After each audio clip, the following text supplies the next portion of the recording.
Coronel, parece que esse plano falhou completamente. Pelo menos sabemos que militarmente e economicamente, em termos de geopolítica, o modo como a Rússia tem sido apoiada por todos esses países do BRICS foi uma das formas mais importantes de apoio que a Rússia recebeu durante a guerra na Ucrânia. Mas eles sabem que isso não está acontecendo. Eles sabem disso na Europa. Veja a Índia hoje, como a Índia está resistindo à tremenda pressão vinda dos Estados Unidos. A China claramente decidiu se alinhar à Rússia. O Irã está muito mais próximo da Rússia hoje do que estava antes do início da guerra na Ucrânia. Essa guerra mudou completamente, geopoliticamente, a realidade da região, na Eurásia, na Ásia Ocidental, e no caso do BRICS também. Como eles podem imaginar que essa guerra vai enfraquecer a Rússia a longo prazo? Eu não vejo nenhum sinal disso, porque já estamos nessa guerra há 4 anos.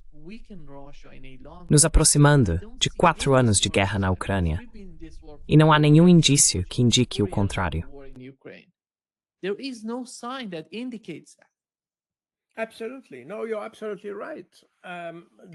Com certeza. Não, você está absolutamente certo. O problema é que o Ocidente quis impor sua vontade sobre o mundo inteiro.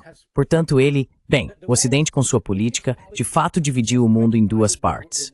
Os amigos do Ocidente e os inimigos do Ocidente. E não há meio termo. Ou seja, se você é um país como o Irã, por exemplo, não tem escolha. Mesmo que eu tenho muitos amigos iranianos e sei que os iranianos são tradicionalmente voltados para o Ocidente. Tradicionalmente, é um país muito moderno que sempre olhou para o Ocidente como um modelo, de certa forma. E hoje eles sabem perfeitamente bem que o Ocidente não pode ser o modelo, porque são considerados inimigos. Mas há outro modelo emergindo, que é a China, que de fato tem características muito semelhantes às do Ocidente.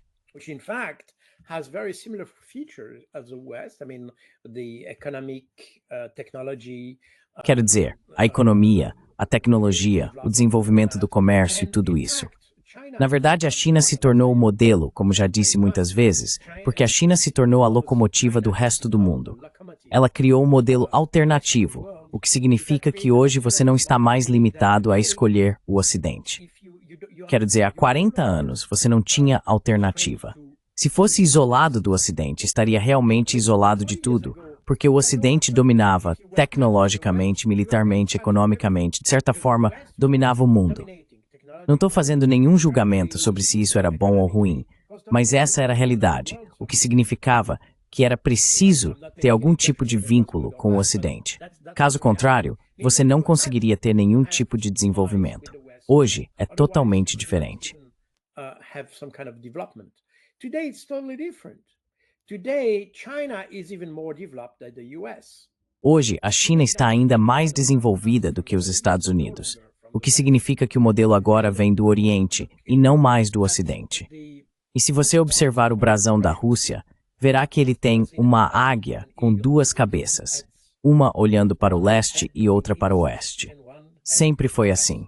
Quero dizer, os russos sempre se sentiram dessa forma. Quando falamos sobre a Rússia, precisamos considerar que o coração da Rússia ainda é o que chamamos de Rússia Branca. A parte que não é a Sibéria, a parte ocidental do país. Eles sempre se viram como estando entre o Ocidente e o Oriente. E recentemente, acho que isso já foi em 2023, se não me engano, Vladimir Putin disse: não podemos mais confiar no Ocidente. Precisamos definitivamente mudar nossa perspectiva. Em vez de olhar para o Ocidente, temos que olhar para o Oriente.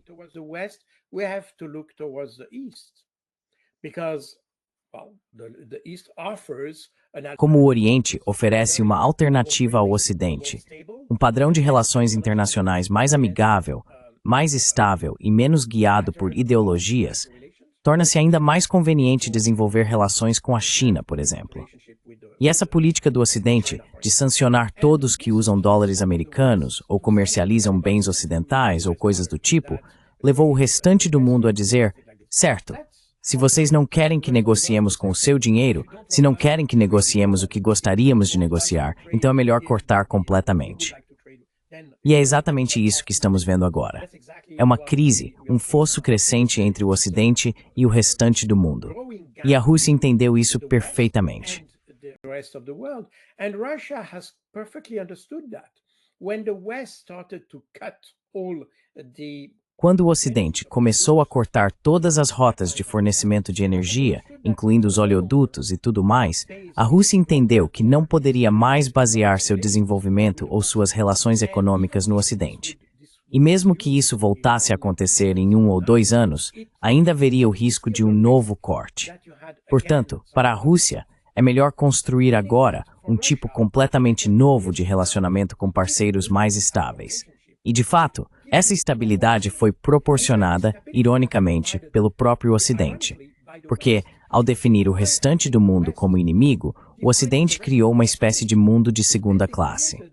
Não de segunda classe em um sentido qualitativo, mas em um sentido geográfico.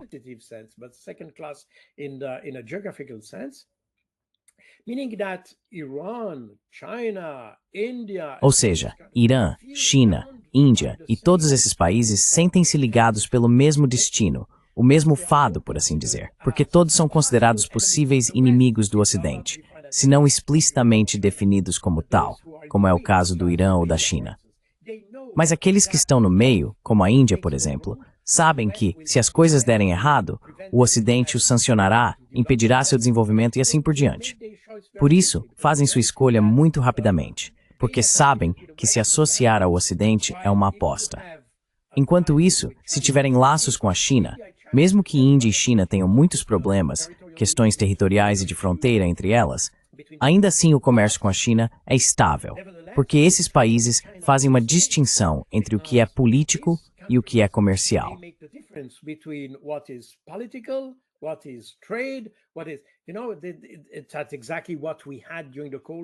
Sabe, é exatamente isso que tivemos durante a Guerra Fria, aliás.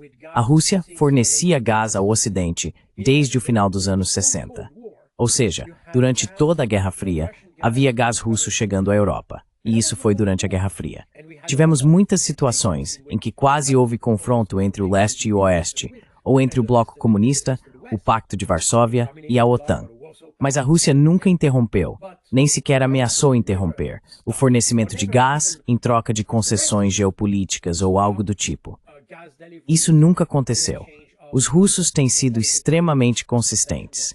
Quero dizer, você tem um acordo comercial, é um acordo comercial, ponto final.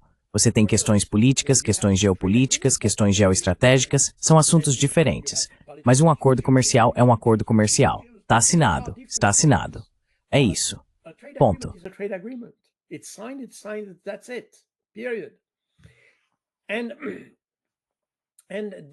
E isso foi, na verdade, foi exatamente o que Orbán disse recentemente em sua reunião com Vladimir Putin. Exatamente.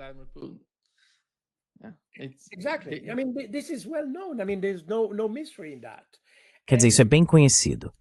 Não há mistério nisso. E é aí que, de fato, se você olhar o quadro geral, diria que o Ocidente é pouco confiável. Porque o Ocidente, de repente, decidiu que era dependente da Rússia. Mas o problema é que o Ocidente não é dependente da Rússia. O Ocidente é dependente de energia. Quero dizer, a Europa Ocidental é dependente de energia. Esse é o ponto. E isso não é uma questão de Rússia ou não Rússia. É uma questão de energia. E é exatamente isso que estamos testemunhando hoje. Porque se a Rússia é retirada da equação, então resta apenas os Estados Unidos. E os Estados Unidos são um país que não é dependente de energia, ou não completamente, digamos, porque tem suas próprias linhas de suprimento em termos de energia.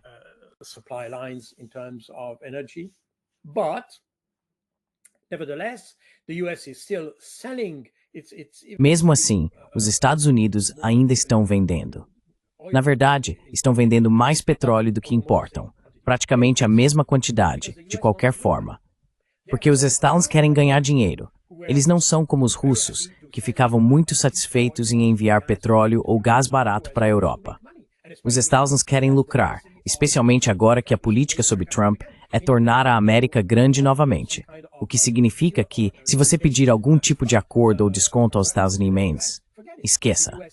Os ex estão aqui para restaurar seu poder, estão aqui para ganhar dinheiro, estão aqui para reconstruir sua indústria, para reconstruir suas capacidades e competências industriais. E, portanto, não há chance de os americanos tentarem encontrar ou vender petróleo ou produtos baratos para a Europa.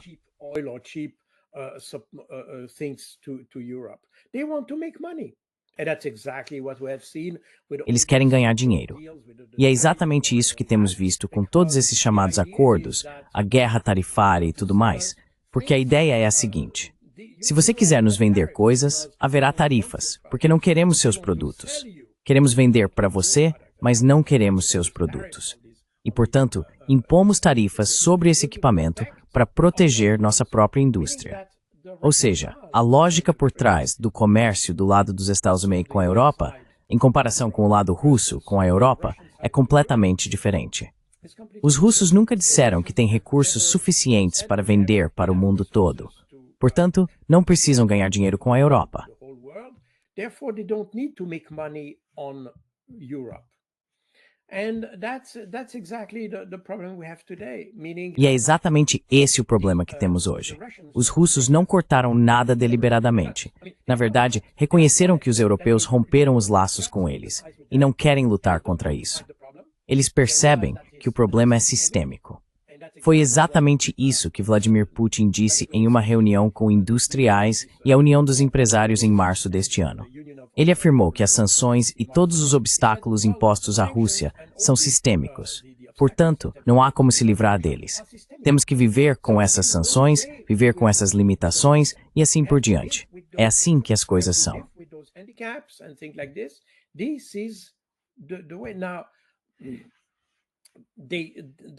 Agora, os russos entenderam que todas essas sanções, restrições e obstáculos impostos pelo Ocidente são, na verdade, oportunidades.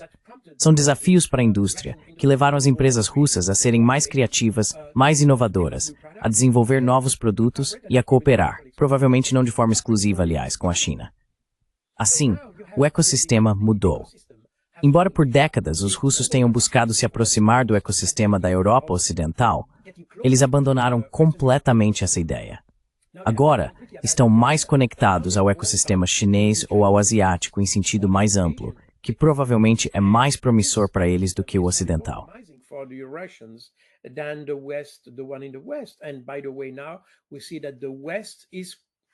E, aliás, agora vemos que o Ocidente está em colapso. Vemos que quase todos os grandes países da Europa têm problemas fiscais. Eles querem desenvolver a militarização da sociedade, mas não têm dinheiro para isso. Então precisam reduzir a seguridade social. Como se diz isso? Estou esquecendo a palavra agora. É aquilo que se dá às pessoas para sobreviver e coisas do tipo. Eles reduzem essa parte, subsídios e tudo mais, exatamente para desenvolver a militarização. E é exatamente isso que se vê no Reino Unido, mas também na França. Quero dizer, a França tem o maior déficit orçamentário em décadas. Mas o que Macron quer fazer? Ele quer dobrar o orçamento de defesa. Macron wanting to do, he wants to double the defense budget.